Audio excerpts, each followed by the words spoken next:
अस्सलाम वालेकुम viewers, welcome to champion learnings.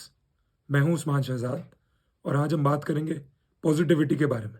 अब पॉजिटिविटी बेसिकली क्या है कि आप पॉजिटिव थॉट्स को अपने माइंड के अंदर कितनी इंपॉर्टेंस देते हो, वो पॉजिटिविटी है। क्योंकि आपके माइंड के अंदर पॉजिटिव थॉट्स भी आते हैं और नेगेटिव थॉट्स भी आते हैं। अब ये बात मैं आपको हैरी पॉटर बुक से रेफरेंस लेके थोड़ा समझाने की कोशिश करता हूँ। और मैं हमेशा हैरी पॉटर का रेफरेंस इसलिए देता हूँ क्योंकि उसमें बड़े कमाल के कुछ लाइफ लेसन्स होते हैं। तो जो फिफ्थ हैरी पॉटर बुक है, Harry Potter and the order of Phoenix, उसमें बेसिकली जेके रोलिंग ने एक कैरेक्टर लिखा है सीरियस ब्लैक का। तो Sirius Black basically Harry Potter को कहता है बुक में, we have all got both light and dark inside of us. What matters is the part we choose to act on, that is who we really are. अब ये जो coat है Sirius Black का, इसका basically मतलब यह है कि हमारे अंदर अच्छा भी है और बुरा भी है, लेकिन अब ये हमारी चॉइस है कि हम एक्शंस किस डायरेक्शन में लेते हैं, अच्छी डायरेक्शन में लेते हैं या बुरी डायरेक्शन में लेते हैं। और हमारे एक्शंस ही हमें डिफाइन करते हैं कि हम एक्चुअल में क्या है अंदर से। अब आप ही के अंदर बेसिकली एक हीरो भी है और एक विलन भी है। अगर आप दुनिया में पॉजिटिविटी फैलाओगे तो आप बहुत बड़े हीरो बन जाओगे सोसाइटी की नज़र में, और अगर आप नेगेटिविटी फैलाओगे तो आप विलन बन जाओगे। तो ये चॉइस है हमारे हाथ में कि हम क्या बनना चाहते हैं। और आपने ये चीज़ ऑब्जर्व की होगी कि आपका एटीट्यूड सबके साथ डिफरेंट होता है। पेरेंट्स के साथ डिफरेंट एटीट्यूड है, फ्रेंड्स के साथ डिफरेंट एटीट्यूड है, जो रिश्तेदार हैं उनके साथ डिफरेंट एटीट्यूड है। तो बेसिकली कई साइड्स तो पता ही नहीं होती कुछ लोगों को हमारी। हो सकता है कुछ लोगों को लाइट का पता हो, डार्क का पता ही ना हो हमारे अंदर, और कुछ लोगों को डार्क का पता होगा, लाइट का पता ही नहीं हमारे अंदर। तो फिर उस हिसाब से उनके परसेप्शंस भी बन जाते हैं। तो बेसिकली ये हमारे हाथ में है कि हम क्या रिवील करना चाहते हैं अपनी पर्सनैलिटी के बारे में। वैसे भी अगर कोई बंदा बहुत ज़्यादा पॉजिटिव होता है ना, तो ये एनर्जी, आई थिंक उसकी जो पॉजिटिव एनर्जी है, ये इन्फेक्शियस भी होती है। मतलब कि और लोगों में भी ये चीज़ स्प्रेड होती है और वो लोग भी फिर पॉजिटिव फील करते हैं उसके इर्द गिर्द। जैसे फॉर एग्जांपल आपने अक्सर मोटिवेशनल स्पीकर्स को सुना होगा, वो अक्सर पॉजिटिव बातें करते हैं और उनकी एक पॉजिटिव वाइब होती है, और उसकी वजह से फिर आप भी पॉजिटिव फील करते हो। वैसे अगर आप वीडियो में देखो तो भी आपको एक पॉजिटिविटी फील होती है, और अगर लाइव देखो तो फिर और ज़्यादा होती है, क्योंकि वो वाइब्स कहीं ना कहीं आप में आ जाती हैं उस मोटिवेशनल स्पीकर की। अब जो भी नेगेटिव थॉट्स है ना, या नेगेटिविटी है ना, वो माइंड की नेचुरल स्टेट है। माइंड नेचुरली नेगेटिव चीज़ों पे ही जाता है। ये चीज़ आपने अक्सर नोटिस की होगी। और ये बात बेसिकली बोली भी जाती है ना, खाली दिमाग शैतान का घर। जैसे फॉर एग्जांपल आप खाली बैठे होते हो तो आपको एक ख्याल आता है कि यार मेरे पास ये नहीं है, मुझे ये भी चाहिए, मुझे वो भी चाहिए, मेरे अंदर ये प्रॉब्लम है, मेरे अंदर फलानी प्रॉब्लम है। तो ये होता है हमेशा, सारे नेगेटिव थॉट्स ही आते हैं उस टाइम पे।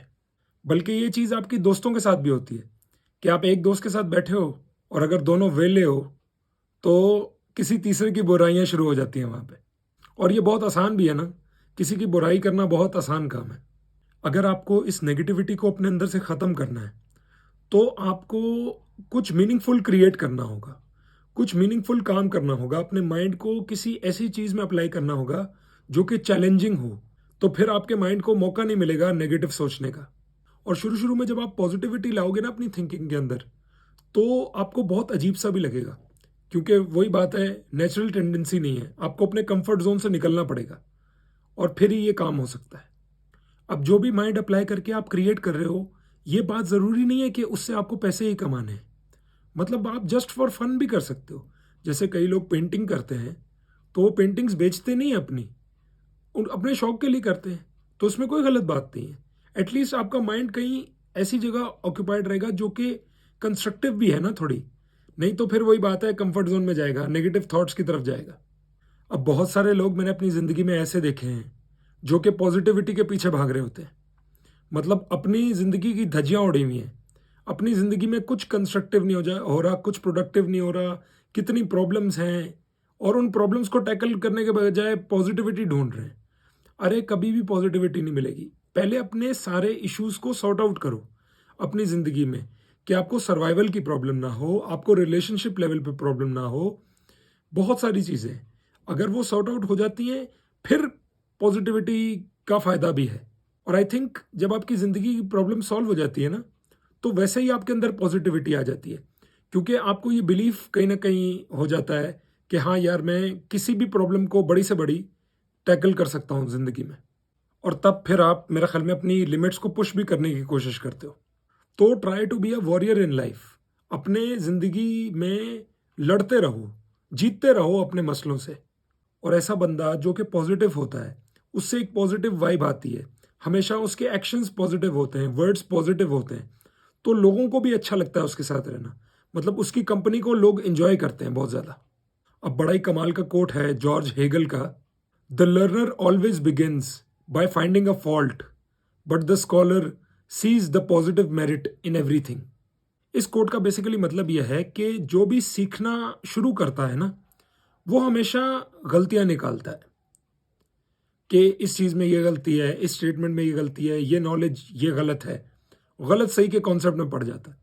लेकिन जो स्कॉलर होता है ना, वो किसी भी तरह की नॉलेज हो, किसी भी लेवल की नॉलेज हो, वो हमेशा पॉजिटिव देखता है उसको। मतलब अगर उसको कोई बुरी नॉलेज भी मिली, तो इसका मतलब ये नहीं है कि अब वो बुरी नॉलेज को अप्लाई करने लग जाएगा। वो उस नॉलेज में भी पॉजिटिव ढूँढ लेगा। तो नॉलेज के थ्रू बेसिकली एक स्कॉलर को पता चल जाता है कि उसको क्या करना है। ये तो खैर लर्नर को भी पता चल जाता है, और स्कॉलर को ये भी पता चल जाता है कि उसको क्या नहीं करना है। मतलब ये वाली नॉलेज आपको अप्लाई नहीं करनी है, आपको ये पता चल गया। आपकी हमेशा ज़िंदगी में ये कोशिश होनी चाहिए कि आप अपने आप को ऐसे लोगों से सराउंड करो, मतलब आपके इर्द-गिर्द ऐसे लोग हों, जो कि बहुत ज़्यादा पॉज़िटिव हों। हमेशा पॉज़िटिव बातें करें, आपको भी पॉज़िटिव फीडबैक दें। अब ऐसा नहीं है कि आपकी गलतियाँ ना निकालें, अब इसमें भी फ़र्क है। एक होती है इंसल्ट, और एक होता है पॉइंट आउट करना आपकी वीकनेसेस को। तो इन 2 चीज़ों में आपकी डिस्टिंक्शन जो है वो बहुत क्लियर होनी चाहिए। इसके अलावा आपको अपने एनवायरनमेंट को भी ऐसे ही डिज़ाइन करना है कि वो बहुत ज़्यादा पॉज़िटिव हो। जैसे फॉर एग्ज़ाम्पल, एक आइडिया के तौर पे आपको बता रहा हूँ कि आप अपने रूम के अंदर कुछ पॉज़िटिव कोटेशंस लगा सकते हो। दीवारों पे या अलमारी पे कहीं भी आप लगा दो, तो एक पॉज़िटिव वाइब आएगी हमेशा जब भी आप देखोगे उसको। इसके अलावा बहुत सारी ऐसी चीज़ें रख सकते हो अपने रूम के अंदर, जिससे आपको बहुत ज़्यादा पॉज़िटिविटी फ़ील हो, जब भी आप देखो उनको। अब जो पॉज़िटिविटी है बेसिकली, उसमें सेल्फ असेसमेंट का भी बड़ा रोल है कि आप at the end of the day ये देखो कि यार आज मैंने कुछ सीखा, आज मैंने क्या थोड़ा-सा भी इम्प्रूव किया ज़िंदगी में? अगर किया है तो आहिस्ता-आहिस्ता आपकी एक पॉज़िटिविटी बननी शुरू हो जाएगी ज़िंदगी में। अगर आप कुछ भी इम्प्रूव नहीं कर रहे और स्टैग्नेंट हो, तो आप आहिस्ता-आहिस्ता नेगेटिविटी की तरफ ही जाओगे, फॉर श्योर। तो व्यूअर्स, आई होप इस वीडियो से आपको कुछ ना कुछ सीखने को मिला होगा। अगर वाक़ई सीखने को मिला हो तो प्लीज़ वीडियो को लाइक करें, शेयर करें और चैनल को ज़रूर सब्सक्राइब करें। Thank you so much for watching. अल्लाह हाफ़िज़।